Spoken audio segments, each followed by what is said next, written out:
께서 보안사령관을 가실 때 대구 사단에서 부관을 했습니다. 그리고 그해 가을에 이제 참 12.6 나고 난 다음 또 12.12 났을 때 모시고 제가 특전사로 왔습니다. 그래서 또 온 다음에 그 이듬해 봄에 광주에 제가 사령관을 모시고 4번을 갔습니다. 그런 인연 때문에 그 여러 가지 그 질문도 많이 받았고 또 최근에 제가 보좌하던 분 때문에 그 조사위원회 가서 서면 답변도 2번 했습니다.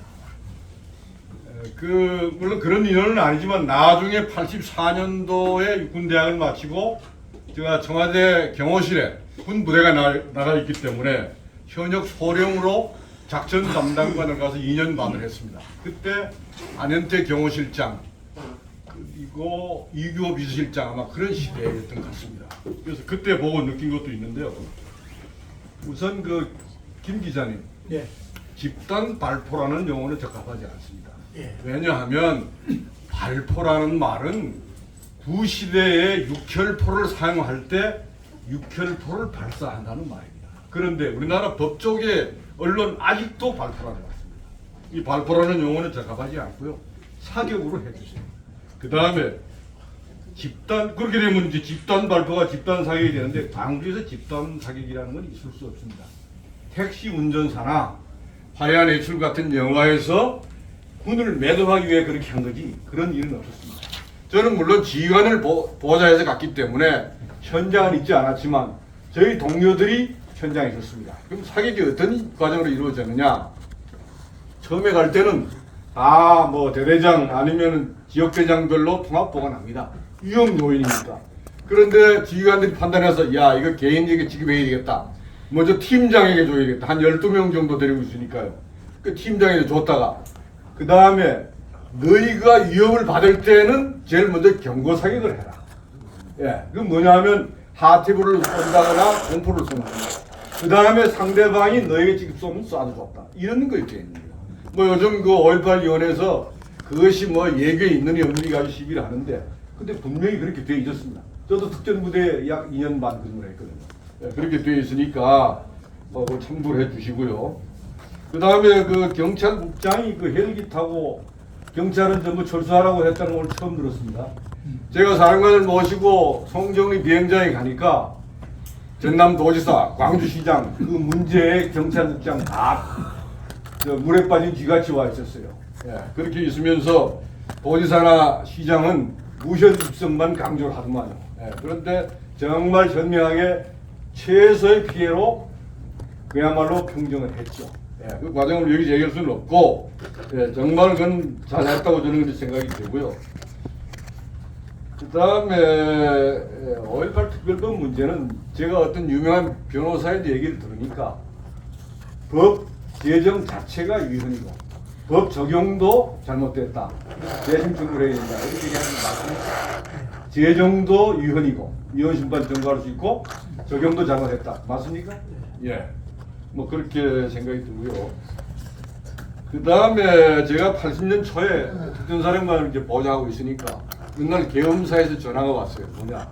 특전사 5분 대기 전은 즉각 동작동 가서 박정희 대통령 묘소를 엄호하라 이렇게 된 거예요. 뭐냐면 3월 달에 시위하는 학생들이 박 대통령 묘역을 훼손해야 되겠다는 정보가 들어온 겁니다. 그래서 우리 삼여단에 제일 가까운 삼여단에 5분 대기조가 나갔던 일이 있습니다. 우리나라가 그런 나라입니다. 그런 나라입니다. 그래서 그런 기억이 있고요. 그 다음에 이제 그 광주에 제가 가서 느낀 건데 이렇게 얘기를 해요. 야, 부마 사태는 일사불란하게 평정이 되는데 왜 광주는 그렇게 되느냐? 이 질문할 수 있겠죠. 우리 김 기자님 그 생각해 보셨습니까? 안 해보셨습니까? 많은 사람이 이렇게 얘기합니다. 부마 사태는 박정희라고 하는 확실한 지도자가 백업을 할 때입니다. 그러니까 행정력, 군 모두가 지휘정을 하고 나서는데 광주에 제가 가보니까요. 이게 의지가 없는 겁니다. 그게 눈에 보여요. 저 같은 제가 대위 때인데 보입니다. 그러니까 우리 사령관께서 점심시간에 이제 전교사의 그 사령부에 가면은 사령관이 삼정장군이고 참모장이 아마 준장이고 참모들이 대령 정도고 이런데 그 말씀하시더라고. 이거 좀 책임 의지를 가지고 해야 되는 거 아닙니까? 뭐 이렇게 얘기하는데 대꾸도 안 해요. 대꾸도 안 합니다. 예를 들면. 그리고 나서 나중에 그 윤홍정 사령관이 올라오고 소준열 장군 그 지역 사람이 내려갔잖아요. 그분은 다 하시더라고. 막 현장에 가고 하는데 저는 지금도 이렇게 생각합니다. 광주에 문제가 됐을 때 그 지역 사단장이나 경찰국장이 시민과 진압 부대와 사이에 가야 되는 겁니다. 사단장이. 여러분들 왜 이렇게 합니까? 이렇게 해서 좋은 게 뭐 있어요? 집으로 돌아가세요. 사단장이 나서서 이러고 도지사가 시장이 경찰서장이 이렇게 했다면 광주 그렇게 안 됩니다. 전부 뒤에서 말이죠. 31사단이라는 부대는 아주 적어요. 기간 편성되어 있기 때문에. 뒤에서 그 하면 누가 합니까? 특전부대 배속 받았는데 사단장 입장에서는 자기 말을 잘 안 듣는다고 생각했겠지만 안 들으면 지휘관이 어떻게 해야 됩니까? 현장에 나가야 되는 거 아닙니까? 대전 전투 때 어떻게 됐어요? 미 24사단이죠.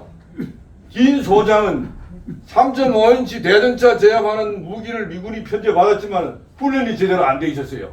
전쟁이 끝나니. 사단장이 3.5인치 미국 제1선에 나갔습니다. 어떻게 됐어요? 사단장이 포로가 됐잖아요.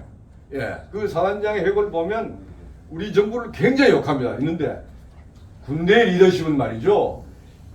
상황에 따라서 얼마든지 다 해야 된다. 저는 그렇게 생각합니다. 뭐 어떤 분이 뭐 하는데 그 사단장, 경찰국장, 경찰서장, 시장 다 잘못한 겁니다. 저는 현장에 가본 사람입니다. 어떻게 생각하십니까? 그렇게 생각하십니까? 네. 뭐 제 말에 저는 뭐 현장에 가서 느낀 거기 때문에 그런 말씀을 좀 드리고 싶었고요.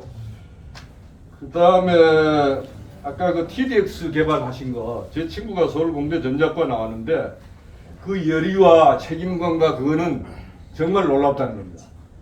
전두환 대통령이 들었을 때 우리나라에 퀴스트밖에 없었습니다. 연구소라는 게.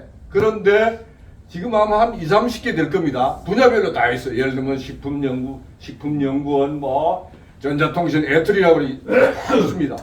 그건 만들 때요. 설득한 사람들 들어가 보면 각각 사람이 먹고 살고 뭐 하는 게 제일 중요합니다. 그 식품연구도 생겼습니다. 예? 그 다음에 또 뭐 국토부에 뭐 생기고 그렇게 만들고. 그러니까 대통령을 설득하는 데 있어서 정말 애를 썼고 아까 무정 얘기하셨잖아요. 1인당 무정이 가지고 있는 거. 특전부대는 CW라고 이 후방에서 한 100km 이상 되는 적중하에 들어가 있는 부대하고도 통합니다. 이게 뭐냐면 요즘으로 아마 문자입니다. 문자. CW라고 하는 게. 그걸로 설명하니까 이분이 얼른 알아서 듣더라는 겁니다. 이거를 손에 놓고 그리고 처음에는 휴대폰이나 키폰이라고 했잖아요. 그래서 손에 넣고 이렇게 특전부대에서 CW 치듯이 할 수 있습니다. 그러니까 어떻게 하니까 뭐 보이스도 되지만 이렇게 합니다. 이렇게 하셨다는 거예요. 뭐 그런 것이 잘 연결되지 않았겠는가 저는. 그래서 군사 문화 뭐 욕할 때 군사 문화 욕할 거 하나도 없다. 다 그게 관련이 돼 있다. 뭐 이런 얘기를 들었고요. 그 다음에 대일 그 안보 경영 문제가 처음에 100억 불을 요구했습니까? 예. 그 산출 근거는 100억이 왜 나오는지 모르십니까? 그게 일개사단 주둔비를 얼마로 계산을 해가지고요. 그 당시 일본이 일제시대 때 한반도에 2개사단을 갖다 놨잖아요.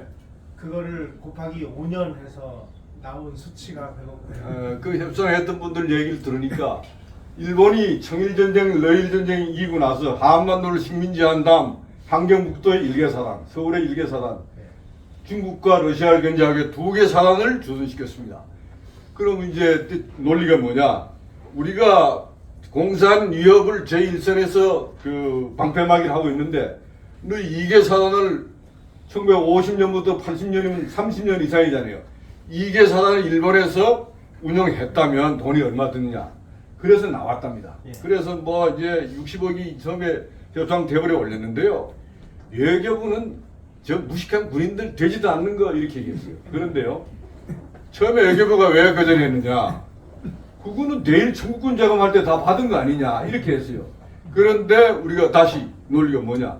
대일 청구권은 35년 식민지 지배 때 그 받은 거지 우리가 광복 이전 이후에는 받은 게 없다. 바로 설득이 됐습니다. 소장님 맞습니까? 맞습니까? 그렇게 되었습니다. 그래서 이제 나왔는데 그때 배급불 계산을 국방부에서 했다고. 최현식 중령이 했다고. 육사 수학 교수한 최현식 아무도 애교부도 안 하고 하니까 육사 수학과 교수 출신인 최현식 중령이 했답니다. 19기입니다. 제 수학 배웠어요. 그 계산이 나오죠. 그런데 60억이 된 건 모르고 그게 또 40억 된 거는 협상하는데 일본 사람들이 누구 우리 한국 사람 잘하는 데다 그러더래요. 한국 사람들이 지금 100억 뭐 60억 했는데 진짜 받고 싶은 게 얼마냐? 그 누구 간첩 노릇한 거예요. 40억 불만 주면 되는 저는 그 해본 분들 들었어요. 예, 그래서 정말 뭐 그런 거 있고요. 이제 마지막으로 제가 하나 더 얘기하겠습니다. 두 가지만 얘기하겠습니다. 그 11.6이 난 다음에 제가 그때 대구에 있었으니까요. 제 친구가 육사 영어 교환하는 사람이 자기 동생이 군의학교에 입교한다고 동생 면회를 왔어요. 11월 달이겠죠. 그래서 야 서울이 어떻게 돌아가냐 이랬죠. 그랬더니 뭐 자기는 잘 모르고 미국 쪽에서 한국의 4년제 육사 졸업생들이 앞으로 한국을 어떻게 이끌어야 되는가에 관심이 많다. 그 사람들의 의향과 동향에 관심이 많다는 거예요. 야, 뭐 선배들 해봐요. 지금 소장이 제일 앞서간 사람인데 무슨 힘을 쓰냐 그랬더니 아니다 이게. 그래서 왜 그렇게 생각하느냐 하니까 이 친구는 영어 교관인지 잘 몰라요. 그래서 제가 그 이외에 어디서도 얘기 안 했습니다. 그 선생님 얘기 안 했는데 미국 사람들은 굉장히 고차원적이고 다차원적이고 어떻게 보면 음흉하다고 생각을 해요. 그래서 이제 그때 아마 미국 사람들이 이게 생각했을 겁니다. 10기 이상 군의 원로들은 유신에 앞장섰고 또 너무 뭐 등등 해가지고 박정희 대통령 장기 집권에도 직접적으로 뭐 했고 했는데 한국을 새롭게 하려면 미국식 교육을 받고 또 새로운 젊은 사람이 해야 되지 않겠나 뭐 이런 생각을 하지 않았겠느냐. 이거 어디서 제가 한 번도 얘기 안 했습니다. 예, 그런 것이 사실입니다. 저희 친구가 저희인데 와가지고 그래서 아, 이 사람들이 보는 건 우리하고 다른 면이 있구나 이렇게 막연하게 생각이 되었습니다. 마지막입니다. 아까 우리 김 기자께서 전 대통령의 여러 가지 얘기를 하시던데요. 최근에 돌아가신 다음에 전 대통령을 가까이서 보좌한 25기, 33기 중에 한 사람을 제가 만났습니다. 근데 그분이 그러시더라고요. 전 대통령이 80년 8월에 청와대에 들어가신 다음에 당신 친인척을 전부 그 효자동 설렁탕 집에 초청하셨대요. 당신이 아는 사람만. 그러니까 다 뭐 소주 한 잔씩 드니까 본인이 이 술이 되셨을 거 아니에요. 그래 이제 다 가시고 제일 먼저 이제 두 부관이 차에 태워서 들어가는데 그러시더라는 겁니다.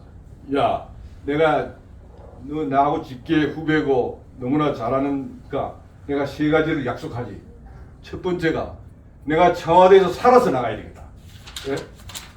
뭐 물론 박정희 대통령 돌아가셨지만 이승만 뭐 나머지 사람 다 사임했거나 거의 뭐 반죽음이 돼 나갔잖아요. 내가 살아서 나가야 되겠다. 그래 그 다음 이를 위해서는 반드시 단임제를 실현해야 되겠다. 예, 단임제를 해야 되겠다. 세 번째로 내가 퇴임해서 나를 무수히 공격해도 내 절대 해외에 나가지 않겠다. 이렇게 얘기를 하셨답니다. 예, 뭐 이 말로 제가 뭐 일종의 토론 비슷하게 추가적인 설명이 됐습니다. 다른 얘기도 많이 있는데요. 내 선배님 하면서 제가 겁이 나서 못하겠습니다.